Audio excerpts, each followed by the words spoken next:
All right, welcome to week 2 of All Will Be One League. Coming off of yesterday's top 8, we're back here tonight with feature matches for our second week of League.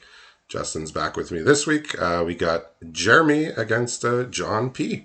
So two longtime leaguers, and they're both doing pretty well. John at 6-3 and Jeremy at 7-2. So they're both looking to keep climbing here. And what's John's hand looking like? Well, as of what I can see, he's currently playing a Selesnya color pairing.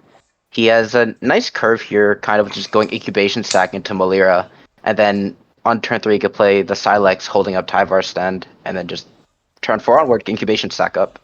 Okay, yeah. So despite getting off to a pretty hot start, he did upon getting to 3 losses, he decided to become completed, which means roll a new pool of all one packs. So he might have felt, maybe I did win a few games and have a nice winning record, but I could improve my pool. So he went for it. Jeremy has not yet had the option to become completed yet. Looks like he's running a mostly white black deck here. He's got a Kaito in his hand, which looks to be a splash based on the other cards being white and black. But again, Yeah, pretty slow hand here. Um, what's John's turn going to look like here? All he's right. just gonna play off Malira here. Yeah. It's just a very, even though it's 2 mana, it's fine as a 3-drop Yeah. because it's a 3/3. Yeah. So But interestingly enough, for this pool's mechanic, we talk about like the re-rolling. It's the first time that ever had been an option in league play, and like it really speaks out to other people who like to gamble and try to get a better pool. So maybe that's a reason why to do it on 3. yeah. Yeah. We did it. We did a side event. Like little like week or 2 week league where we could re-roll, but before we started playing. That was the stipulation. Okay. But yeah, this is the first time we've tried it like mid league, and I don't think it's been messing too much with the power levels. We have seen some pools that just look completely absurd, but that those pools could just come together from opening packs normally anyway. It's just I think when you see like 4 planeswalkers in one pool, you say, "Wow, that's completely busted." Yeah, so like I said, Jeremy's hand's going to be a little slow here. His first really board affecting play is this Testament Bearer, which looks like is going to trade for either the Stalker or the Malira. Yeah. Right, so he gets a card back at least. Looks like it's going to be Yeah. Kemba. Oh, okay. Good cat. Yeah. A bit slow for the format, as its ability is a bit slow for the format. Oh, yeah, Hexgold Hoverwings is a real good card. Yeah. Yeah, so I don't know, is like usually green white in draft is like a very, very focused toxic deck. Like you are trying to get your opponent Yeah.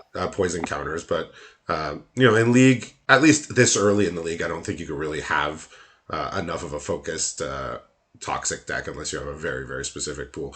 Perhaps later in the league when you get to like 6, 7 losses, yes, but like right now we've seen a toxic creature, we've seen Malira, we've seen an equipment, we've seen an incubation sac. So all good cards, but usually cards that wouldn't all go in the same draft deck. But in league it works a little differently. Yeah, that's how League really just works. You kind of just play all the best cards in your 2 core colors. Sometimes you splash a few, but usually you just play your best cards. They don't have to really meld together. And Yep. in this set particularly, where archetypes are clearly defined, it's a much more apparent when the cards don't do different things. Yeah, I've heard a lot of people say, or like streamers, or even just people discussing that, like a lot of the commons are kind of just like gold cards. Like they're not gold cards, and that you could put them in like any deck that's playing that color. But really, they're meant for a specific color pair. A lot of the cards are. Yeah, this incubation sac is just such a strong card. Like I always feel bad trading a real creature or trading like or using a removal spell on one. Blocking with the rebel token from the Bardiche, you feel a little less bad, but all in all, it's just you really you really feel bad trading a whole card for one of those tokens, and it makes multiple. This is quite a turn from Jeremy. Yeah, I mean, yeah, you're saying he lost his creature to like kind of a token, he just plays Kemba, gets the free equip onto it. It's now just a huge beat stick as a 5/4 vigilance, bigger than anything on the field, and then he just gets to play Kaito off like the Myrex that enters the battlefield effect. Yep. Yeah, yeah. He had the option of taking an island with the Testament Bearer, but he had the Mirex in his hand from before, so he picked that up a few turns ago. Okay. So Yeah, I'm Kaido not is sure if he going to has other blue be cards. yeah. So Kaido is going to be able to be attacked pretty freely here for at least three, if not more, if John has some sort of a pump. John might be hard pressed to use the Tyvar stand just to kill Kaito. Probably just X equals one, kill Kaito. You kind of Oh need to get yeah, it I off the think that's board. fine. Yeah, I think Uh, that's an acceptable use of the card. Oh, okay. Set against it. Thinks that Kaito is not that threatening. I mean, yeah, Kaito's good, but you do have to bounce another card back to your hand, and you have to be able to use it twice, and that's when it becomes really oppressive. Yeah. So Jeremy has some cards in his hand, which in your black-white draft deck, you'd be happy to be drawing these cards, but in the state he's in right now, he has Pestle and Siphoner, Incisor Glider, and then Vivisection Evangelist, which is the gold card. Like, none of these cards are going to be really that impactful right now. Like, Yeah, he has zero Pestilent poison Siphoner. on his opponent. Pestilent Siphoner has definitely been like that card that's good on the play, but pretty unremarkable on the draw, just because it just can't block well. Yeah, I think it came in with a lot of hype. There was a similar card back when Infect was around. I think it had the same Yes. stats. It was just a 2 mana 1/1 flying Infect, and that was like quite good. But Infect is not toxic. Yeah, yeah, we know that. And yeah, Pestilence Siphoner is really bad when you're behind. It doesn't really block much of anything, and it's easy to kill, and it can be blocked by a lot of things. And you often have to use your combat trick to make it win combat, but then you haven't actually put the poison counter on the opponent. So yeah, like in when you have a deck full of them and you can consistently get them on turn two, it's good. But yeah, it's a card that has gone down, I think, from people's original estimations of what the card could do. I think what's gone up in people's estimations, the other black two drop, the Blight Belly Rat. Yeah, it's a little more versatile, I would say. Yeah, Yeah, so I think at the here, beginning of the format, people would yeah, take Siphoner over Blight Belly Rat, but I think now it's just clear that Blight Belly Rat is just the clear winner. yeah. So now, you know, Jeremy has to sadly play a 5 mana 4/4 vigilance with no further text. But it at least has presence on the board. You want that thing to kill something, but he's in no position to to wait until the opponent has 3 poison counters because he has no way of getting even one right now. Filigree Silex, okay. Yeah, I It's an interesting card. I mean, talking about the Evangelist here, it's like I feel like it's weirdly not the best in its own color archetype because white black tends to be very aggressive. It doesn't want to get the poison on, but I feel like you're just killing a bit too fast for this card, or you want to be killing a bit too fast for this card. Yeah, I mean it's still really good. Like Yeah, I've found it's good, but I've also found it's awkward sometimes because you really don't want to run it out if you don't have the poison, but you have to sometimes. So I will say Jeremy's got like a pretty coherent deck for just being on 2 losses here. Just does have a lot of good cards in white and black, but as we see here, some of these toxic leaning cards or cards that need your opponent to be corrupted are not doing what they're supposed to here. Yeah, so yeah, Filigree Silex has been a bit of an interesting card. We'll see if it comes into play this game. yeah. It's one of those just like board tricks that's kind of instant speed, so you can't get caught off guard by it if you forget it's there. Yes, my crowning achievement was proliferating it fast enough to kill an opposing Thrun before the Thrun killed me with damage.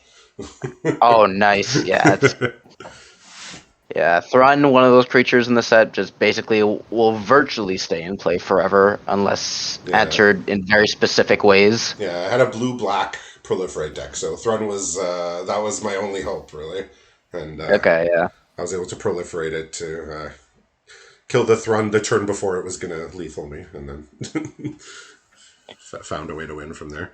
But yeah, the card can go from like annoying to game breaking to not impactful whatsoever. So it's a swinging Yeah. card, but I didn't know how to evaluate it at first, but I think I'm just putting it in like all my decks, at least in draft, and definitely in league. I think it's like a card you're just always going to run. Yeah, just the versatility of it. It blows up every non-land permanent, so it can hit all those artifacts and enchantments, even the Walker if it gets up there. Yeah, And so it does just enough, really. it looks like Jeremy's trying to race the flying here with this giant vigilance creature here. But this now that he's sort of run out of cards. I mean, Jeremy has an Incisor Glider left in hand. The Senior Dancer is going to start tapping probably whatever the Hover Wings is equipped to. So tappers are pretty good against equipment because you have to commit Yeah. on your main phase, and you can't move it around after the Senior Dancer's been activated. You can also just keep activating Kemba. Like he might Yeah, he might be dying to the flying, but like eventually he could stabilize it out, and Kemba could just take over with like 5 mana 2/2s. yeah. We'll see what he decides to do with his mana. He's drawn a Basilica Shepherd, which is a blocker for that flying for the flying. Okay.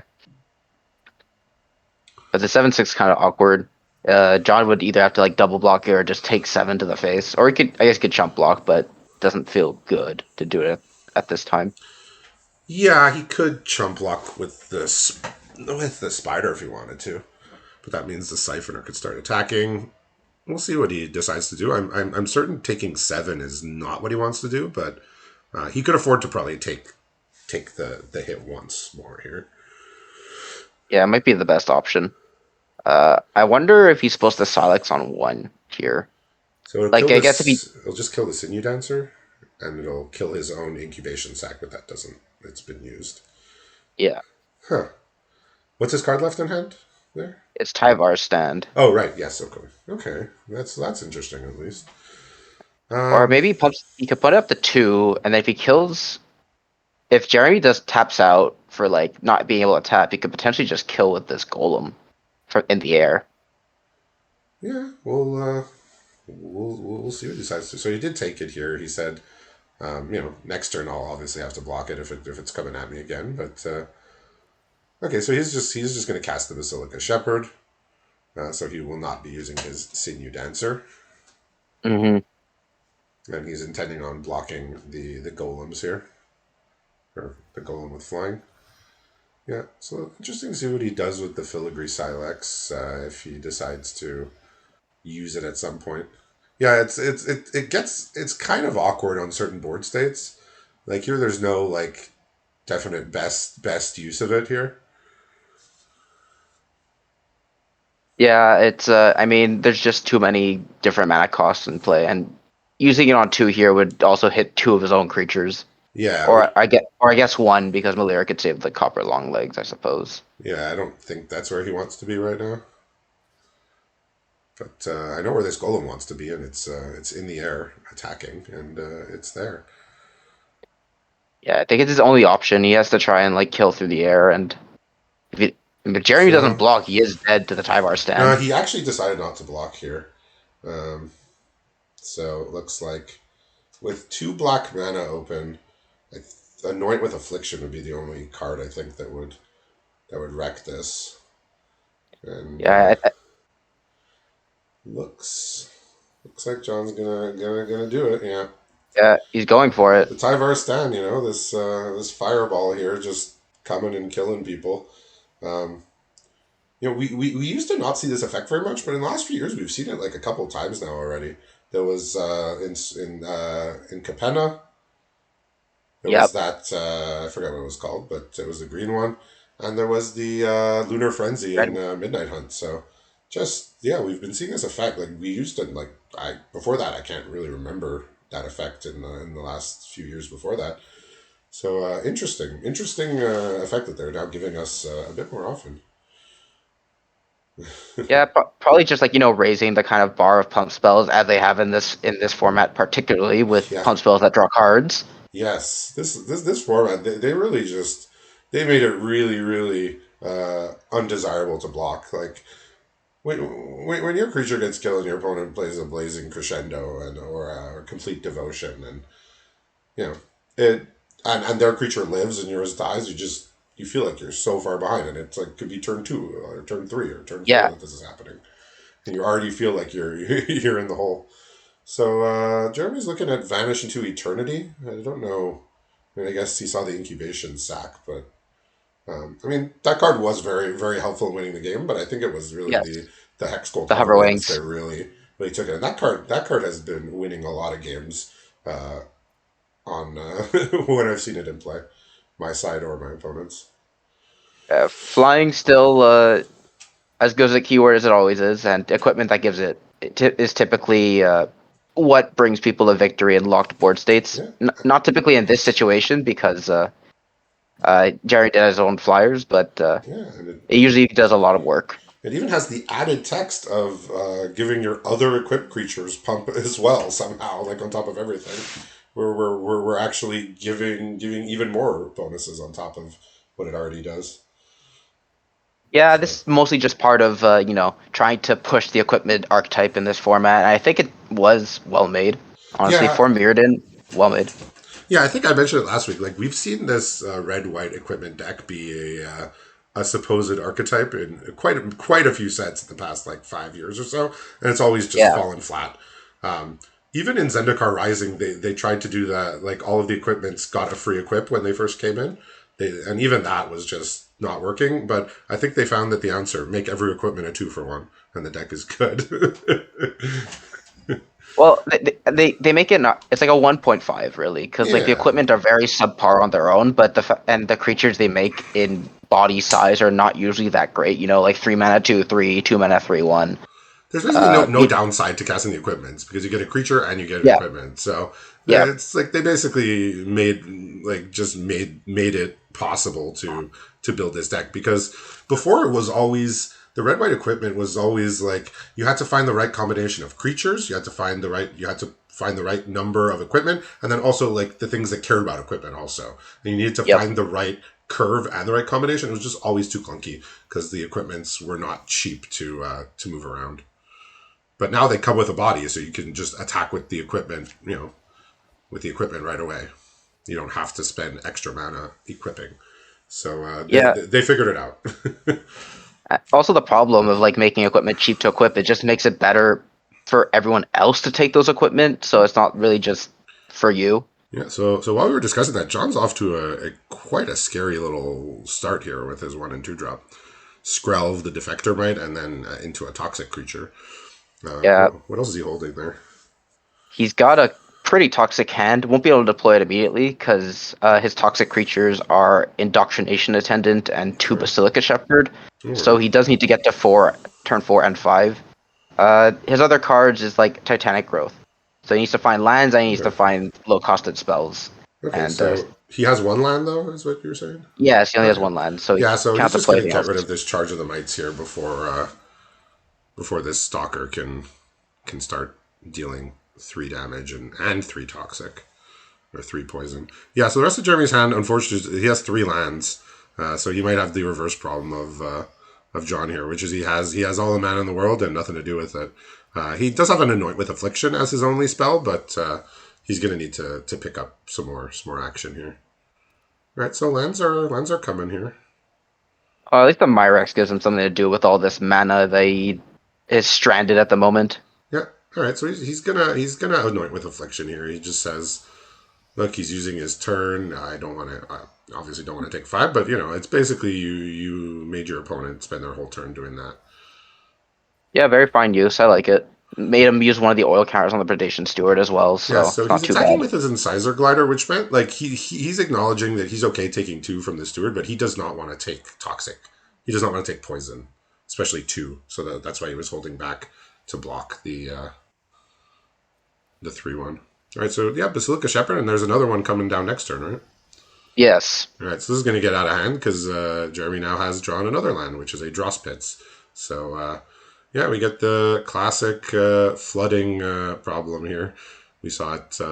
We saw it a couple times last week in the feature match, and these are this is sometimes what we see, and not too much to do about it. Jeremy didn't do anything wrong. He kept a hand with a couple things to do. He had 2 removals. He had the Incisor Glider, and he's quite literally drawn only lands since since that time. So this is gonna planar disruption will at least stop one of these angels from coming in, dealing him 3 damage every turn. But he's gonna need a bit more than that to keep up here. Yeah, I mean, the bright side about this planet disruption, he's still only going to take 3 next turn. Yep. Well, actives a lot of mites, so maybe those are starting to gonna start coming in just for like chip damage. Yeah, he might start sending in the mites. They are going to do a number on Jeremy's life total little by little. So the card he drew from his draw spits was the Vivisection Evangelist, which again, he's not gonna be able to kill something with that ability, but it'll be a big bulky body to get in the way of these ground creatures.